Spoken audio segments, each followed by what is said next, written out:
You are listening to CEO Perspectives, a podcast by the Conference Board.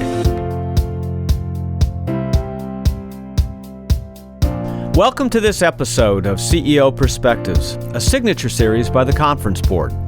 CEO Perspectives are conversations that take an objective, nonpartisan look at a range of timely topics that matter most to business leaders.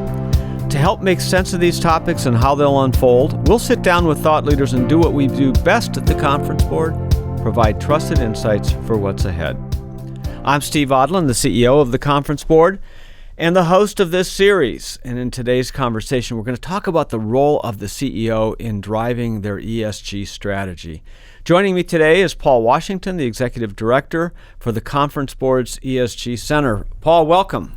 Thanks, Steve. Great to be with you. All right. So, first of all, what the heck is ESG? It stands for Environmental, Social, and Governance. I'm just so glad he knows that since he runs the ESG Center. So let's talk about this new report that your center has just come out with, and it's talking about the role of the CEO as it relates to the environmental, social, and governance strategies within the company. What are some of the highlights?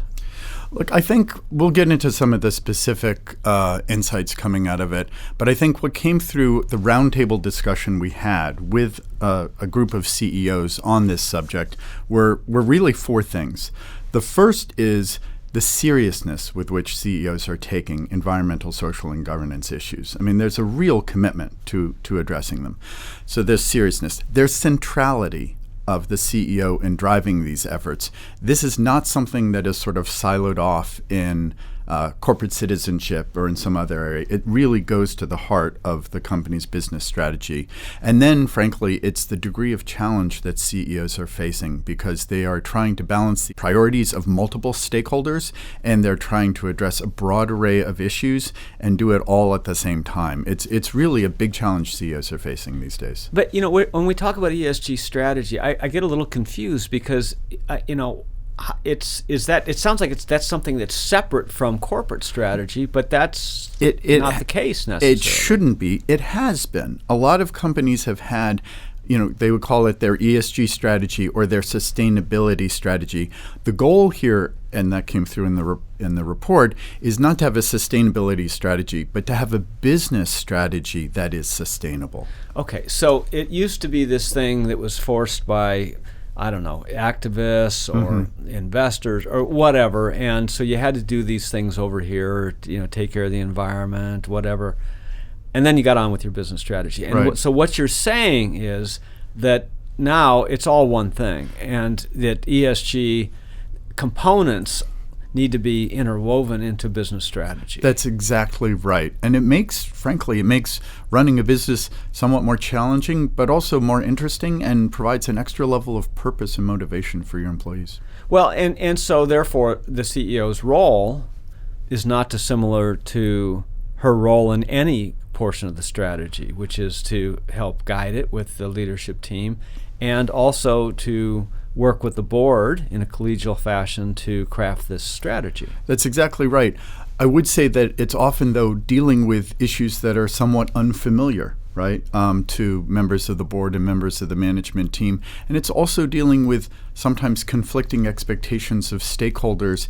And it's a fast evolving area, too. So you're right. In many ways, the CEO's role is the same, but it's an area where there are new issues, fast moving, and more voices. And different skill sets are required to understand these things, right? Absolutely. I mean, this is not an environment for taking a command and control approach. This is an environment where for the CEO, the board, and the other members of the C-suite really to be in a learning and listening mode as much as they are in a leading mode. Well, the G part is corporate governance, and that's been going on. I think the focus for a couple of decades now, and there seems to be consensus on best practices.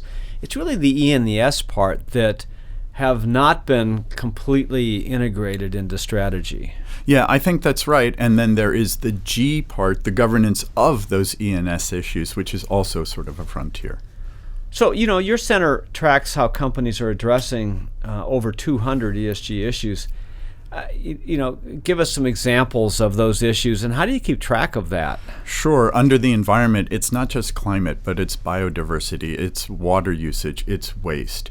Under the social issues, it's everything from corporate political activity to employee health and safety, a wide range, diversity, equity, inclusion. And on the governance issues, it's not just traditional sort of the role of the board issues, but it's things like cybersecurity, data privacy, data security. So a wide range of issues. Risk and all of that. Risk throughout all of that. Yeah, so that's a lot of issues, Paul. I mean, how do companies cope with all that? Yeah, I think the traditional approach was sort of rudimentary here, and there is still something to be said for doing what I would call a sort of preliminary materiality sort, what's important. And so how do companies approach that? Well, they generally start with one of those reporting frameworks like SASB that's industry specific, and that'll have a whole list of things that folks out there expect you to report on. That's a nice long laundry list. And then you want to do a preliminary sort and say, okay, what does our management think are the key issues? What does the board think are the key issues? What do the different stakeholders think are the key issues? So that's a good preliminary sort. That'll probably get you down to about 20, 25 issues. But that's not enough. You then have to actually take a truly strategic approach. You have to look at where you are on those issues today, because that's going to determine your ability to go farther. And then you got to figure out where you want to go. And what should guide you in where you want to go? Well, where you'll have the most impact. The most impact on the company's welfare, on the stakeholders' welfare, on society at large, and the natural environment. Where can you have the impact? You've got to look at both reducing risk and maximizing opportunity. And then another thing you want to do is you want to look at what your competitors are doing, because ESG can be a competitive differentiator. And then finally, as you're sorting through what issues to focus on, think about timing. You can't do this all at once. You have to figure out what you can bite off, what you have the resources to, bite off and chew at any given time, and that'll evolve. Well, there's another component in here that I'm not sure that business leaders had prioritized, but that's the employees. In a very tight labor market, people are trying to differentiate their employer brand, and people want to work for good companies. So this is part of that too. Absolutely true. In fact, when you do your competitive analysis, where can you have your competitive advantage? It's not just in your products and services, it's in the labor market. So you mentioned the term stakeholders. Tell us what you mean by that. Sure. Those are people whose welfare depends to a significant extent on the company. So those are people, they are your investors, your owners, they are your customers, they are your employees, they're the communities where you do business. There isn't an individual, but we all sort of collectively care about the environment. So it's the people whom you impact and who impact you. So as you're thinking about these 200 potential issues, do you start from an issue perspective, or do you try to prioritize them based on a stakeholder prioritization? It's interesting. I think there are a couple. I think you can start with the issues, and you've got your sort of menu, but you pretty quickly need to figure out where you're going to have impact. And as you're prioritizing your stakeholders, I think this is one of the things that came out of this report and roundtable we did, is that traditionally CEOs, or recently CEOs in companies, well, they've prioritized the ESG issues that were important to investors.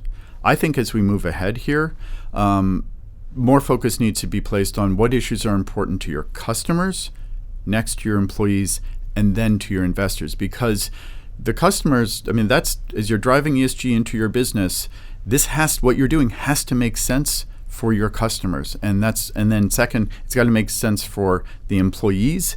And then if you're doing right by your customers and your employees, you will do right by your investors. So does that mean that that you're advocating that companies use ESG to differentiate between themselves and other competitors for their customers? For their customers, for their investors in capital markets, and for their employees. Yeah, it's a competitive differentiator.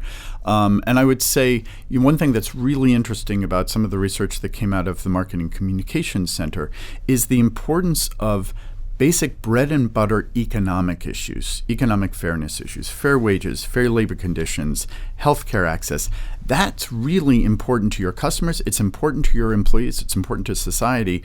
And companies actually often have a very good story to tell there that they're not necessarily telling yet.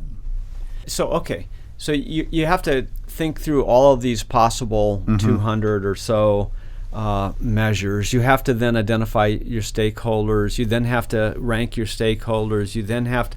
So, this sounds to me a lot like what we used to do with risk, which is create yield heat map and plot things on a heat map. I mean, is that essentially what people should be doing with an ESG strategy? I think it is, and I just say that you do it with risk and you do it with opportunity, because it's both sides of this here. And hence the heat map is, yes. Those are the two dimensions on the Y and the X axis. So, all right. So now you've focused out and decided what you're going to prioritize. Right. How does the CEO or the management team then integrate that into what is normally thought of as business strategy, which has not included this traditionally? Exactly. And there are, it is the number one issue facing companies, is because a lot of companies feel pretty comfortable that they've figured out the right issues. It's integration in your business is the big challenge. And coming out of this discussion was a really interesting insight that the way to approach this is probably to break things into three buckets. You figure out, how do you integrate this handful of issues into the marketplace side of your company, into the products and services it offers, and into the services and products that it buys. So procurement and sales, those two sides. That's where you can probably have your biggest impact as a company, is through your sort of core business in the marketplace. The second area you should focus on is your workplace. That includes your employees. It also includes your own operations. That's to a large extent sort of under your control. But how do these issues play out in the workplace? And then finally, how do they play out in your public space, in your government policy, in your corporate philanthropy, in your communications? You can have some impact there. But by the way, the public space for ESG is kind of fraught with some risk. So, because ESG has sort of been polarized these days in a lot of ways. And so I think, as a CEO is thinking about this, they may want to start with the workplace. Start with your own operations. Start with your own workforce, figuring out how you can do a good job keeping your own house in order. Move next to the marketplace. That's your other big focus. That's where you can drive innovation. And be very cautious and careful about when you wade into the public space. There's another group that have a say in this, obviously, because this is core to the strategy of the company, and that's the board of directors. How does the CEO and a management team engage a board of directors on this whole discussion? With care. Because as a CEO I worked for said once, when you're a CEO, your board is your only natural predator. So you sort of want to handle this one appropriately. And look, board members individually are often at a different place when it comes to thinking whether their company should address ESG issues. They're at a different place on the stockholder to stakeholder spectrum. So I think a CEO should, one thing that's important is to not assume your board all agrees. It's actually to have conversations about, what is the business case for us to address ESG issues? What is the business case for us to care or treat our employees or customers a little differently from how we have in the past? You make the business case, and then you just try to seek consensus there. That's sort of fundamental. So the board understands the business case. There's consensus on the board on how you want to approach ESG, how you want to address stakeholder demands. Then once you've got that consensus, then I think the CEO's role is to help make sure that the board has the right structure and set of responsibilities relating to ESG oversight. We could spend a whole hour talking about that. Make sure that the board has the right information on these topics to exercise its responsibilities, and help the nominating committee make sure the board has the right composition. And I'm going to flag something here. I don't think having the right composition means having a collection of siloed experts in cyber or environment or whatever on your board. I think making sure your board has the right composition is people who are sufficiently fluent in these topics, and actually probably bring a fair amount of industry expertise, because if they've got the industry expertise, they're going to be able to exercise proper oversight here. Yeah, and you can't have balkanized strategy. You have to have consensus between the management team and the board. It can't be, Sally on the board has her strategy and her point of view on ESG, and so, because at the end of the day, you have to go in one direction and you have to do it together. So this is a pretty important part. It's huge, and we will be coming out with a separate report on the role of the board in the era of ESG and stakeholder capitalism. So stay tuned for that one. We're talking about the role of CEOs and management teams in driving ESG through their corporate strategy. We're going to take a short break and be right back. As you and your company monitor the latest wave of shocks that have battered the U.S. economy, the award-winning forecast team at the Conference Board now predicts a recession by the end of 2022. This recession will further compound the crises that have recently upended original expectations, from a deadly pandemic to a war in Ukraine and the highest inflation in decades. Yet, unprecedented crises also present unforeseen opportunities if you have a trusted, proven navigator by your side. With that in mind, and as the Conference Board has always done, we are providing you with daily, timely, and relevant content that will guide the business community through the economic storm. These trusted insights are being gathered on our website and are available to help your company master the challenges ahead. Visit us at conference-board.org/topics/recession. Then, on November 29th, join us for a live virtual briefing from our economists and other financial experts. It's complimentary to you and your colleagues. Register now on our website to hear the latest on weathering this economic turbulence. Welcome back to CEO Perspectives. I'm your host, Steve Odland, the CEO of the Conference Board, and I'm joined today by Paul Washington, the Executive Director for the Conference Board's ESG Center. And Paul, we're talking about the Center's latest report on the role of CEOs in driving ESG. Where can they find this report? They can find it on tcb.org and just type in the role of the CEO in driving ESG. It's a great website, and while you're there, hunt around. There's a lot of terrific resources. Okay, so people can find it in its entirety there. All right, so I'll go back to this notion of stakeholders, because up until a few years ago, I think most people were focused on their shareholders, and if you're a public company, your owners, if you were not public, but making the owners happy was always a good thing, right? And so there's been a lot of debate about, driving out of that, you're going to always take care of your customers, employees. But I think now people are being more discreet about this. So is it required? Is it really necessary for a company to prioritize their stakeholders, or is it really a balance, an optimization of your strategy across all of them, and just trying to do the best balance? Because if you're an oil company and all you cared about was the environment, well, you just go out of business, right? Or you can make the argument that fossil fuels are not where we,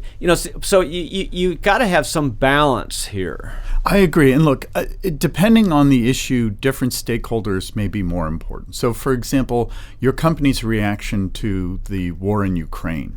We found in our research at the Conference Board that, obviously regulators played a larger role in determining the company's response because of sanctions and seizures. In other areas, your employees might play a leading role. So it, to some extent, depends on the issue. But with every issue, you're right, it is a balance. Having said that, I do think that there is this shift that needs to take place in this whole ESG arena, where investors have sort of investors and sometimes NGOs have driven the agenda for companies when it comes to what issues to focus on. Then we've seen it with employees driving the agenda of social issues companies should tackle.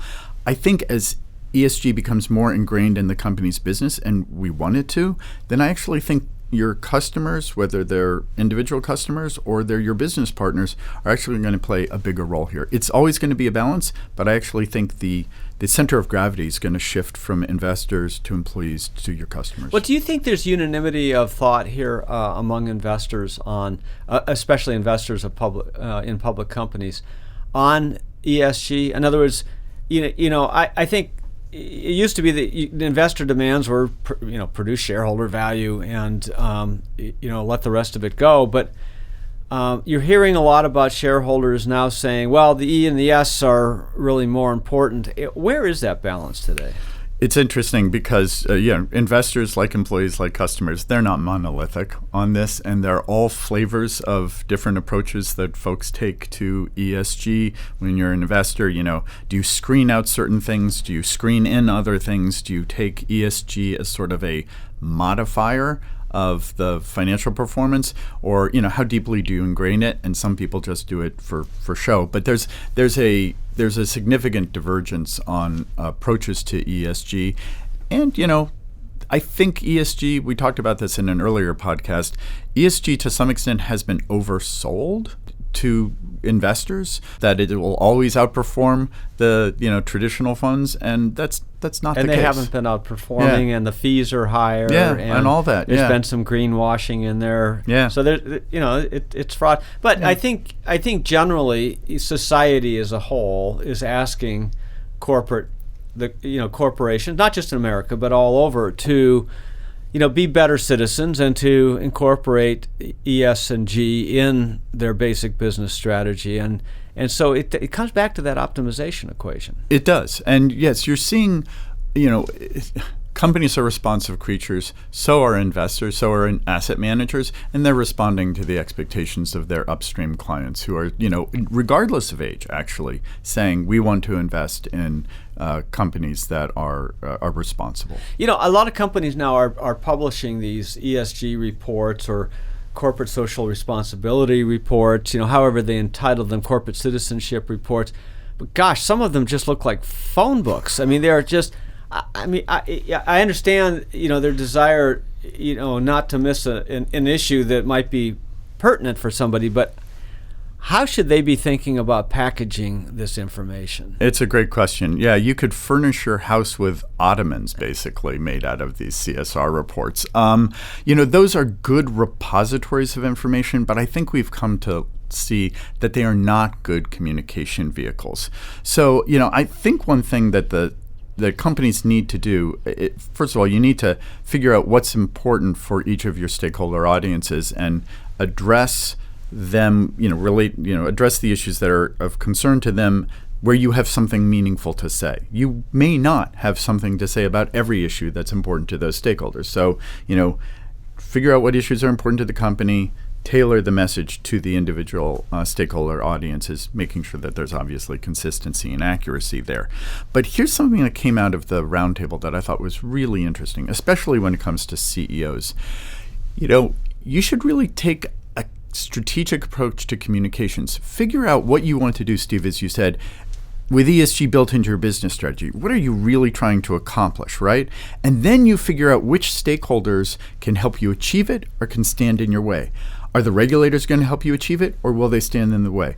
Are the investors, are they going to be hesitant about this, or will they enable it? Your employees, how are they going to help you here? And so you think about who's either going to help you achieve your ESG business goals and who might hinder you, and that's where you should really devote your communication resources, especially as the CEO who has limited amount of time. Yeah, and that's that's a great description of strategy. And at the risk of diving into tactics here, I think of it as sort of like a newspaper where you've got headlines and then you've got the body of the article. And we probably need people to do more headlining here. Yes. and maybe put the details on a website somewhere if you've got a few people that want to go that deep. Exactly right. And this is, it's not to minimize or denigrate what you're doing in this area. It's actually to make it accessible. If you're trying to move thousands of employees and a bunch of different audiences, you've got to have an elevator pitch. Well, and the most important thing is that people, external stakeholders, understand your priorities. Not necessarily what you're doing on every formulation of every product and what your emissions are from every plant. I think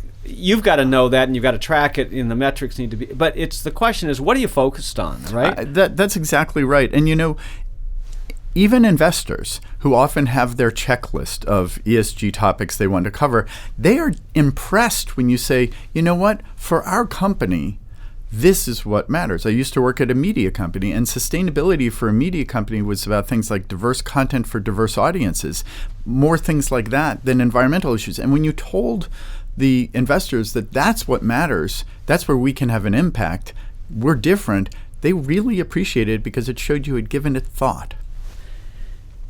Okay, so now you're the CEO, you got the board, you've got the general priorities laid out. How do you then get your management team to integrate this into everyday business strategy? So it's a really good question. And I think one of the issues here is that, your management team is going to be dealing with, these are new topics for some of them. They don't have experience in some of these areas. These topics cut across the functions. An issue is not just falling under legal or finance or other areas. It cuts across functional areas. So there's a risk of some friction here. So I think what you really want to do as a CEO, a couple things. First of all, you build ESG topics into your usual strategic planning process, right? Your business planning process, your capital allocation process. So that's one step. But at the same time, given the novel nature of these issues, the risk of overlap, I think as CEO, you've got to make sure that your whole management team is approaching this with an attitude of building trust and humility and sort of constant learning. Your meetings with your C-suite can't just be everyone beating their chest to say, look what I just accomplished in finance. Look what we just did great in legal. It's more about getting people together to say, with some degree of humility, here's how we're doing. This is what I need help with, actually. And building that really collaborative environment where people can bring forward their challenges as much as their successes. Well, and it comes back then to outlining the stakeholder priorities too, and to measure everything about, are we taking care of our customers? Does this address employee issues? Is this germane for our owners? Because if it's not any of that, then maybe some of these activities are superfluous. That's exactly right. And to be candid in those C-suite discussions about how you're doing, I think that's awfully important, and not to make it life difficult for people if they're finding a challenge in dealing with the employees. Like, collectively help solve that. Yeah, but I've noticed lately that a lot of companies, because of pressure and everybody wants to get a good pat on the head, and but they're making these big commitments. By 2030 we're going to stop consuming oxygen. How do you do that? It's so, and people are buying it, but so this goes to the greenwashing thing. I mean, you've got to have realistic goals, and you've got to be honest about them. Absolutely. I think a fair number of companies are sort of waking up now and saying, oh, we made that commitment because this UN conference was going on and we wanted to have a public commitment. Now, how are we actually going to fulfill that? And we said we'd be carbon neutral, but carbon credits cost a lot of money. Gosh, how are we going to do that? So the best way to set those goals is as part of your regular strategic planning process, or at least have it be part of a collective process that frankly also has board buy-in. That's critical here. You shouldn't go off making big announcements without making sure your board is comfortable with what you're doing. Well, and you use I know this was just an example of carbon credits, but there's been a big blowback recently on carbon credits, where you're just buying somebody else's progress by buying the credit, but you haven't done anything to fix your underlying organization. So it's got to be real. That's exactly right. And that's where, and to make it real, so it's not sort of a cheap and easy fix, that's going to take a real discussion and figuring this out through a more detailed planning process, including your capital allocation process. Yeah, it's going to take some investment typically, or some science that's required. Any other insights from the report that you'd like to share? Yeah, I think that probably the biggest challenge that CEOs are facing here is keeping their focus and their organization's focus on what really matters, on where they can have impact. There are so many conflicting pressures out there coming from different stakeholders. There's the crisis of the week. There's a stampede on one issue or another. And CEOs need to stay focused so that their board can stay focused and their management team can stay focused. And I think what goes along with that is, as you're focusing, listen, keep an eye out for what is coming down the pike so you can be prepared for these stray issues that come up, but don't be distracted by them. Deal with them, but get back to your focused work. Yeah, because this can't be a game of pinball where these strategies bounce all over. Whack-a-mole, pinball, choose what you will, but it's got to, because these are long-term endeavors. Yeah, that's the important thing. The role of the CEO in driving ESG. Paul Washington, thanks for joining us today. Thank you very much, Steve. Great to be with you. And thanks to all of you for listening in to CEO Perspectives. Every week I'll be joined by a prominent thought leader to provide insights on the issues of our time. We'll cover the leading topics in ESG, geopolitics, economics, public policy, human capital, and more. Please share CEO Perspectives with all of your colleagues. I know they're going to want to listen. I'm Steve Odland, and this series has been brought to you by the Conference Board. You've been listening to a podcast from the Conference Board, the indispensable ally that has helped businesses through war, recession, and economic transformation since our founding in 1916. As recent unexpected economic challenges persist, you can find the latest and most trusted insights for what's ahead on our website. Please join us on November 29th for a live global virtual briefing from our award-winning economists and other financial experts. Get the latest thinking in how to best weather the economic turbulence by registering for this free briefing at conference-board.org/topics/recession.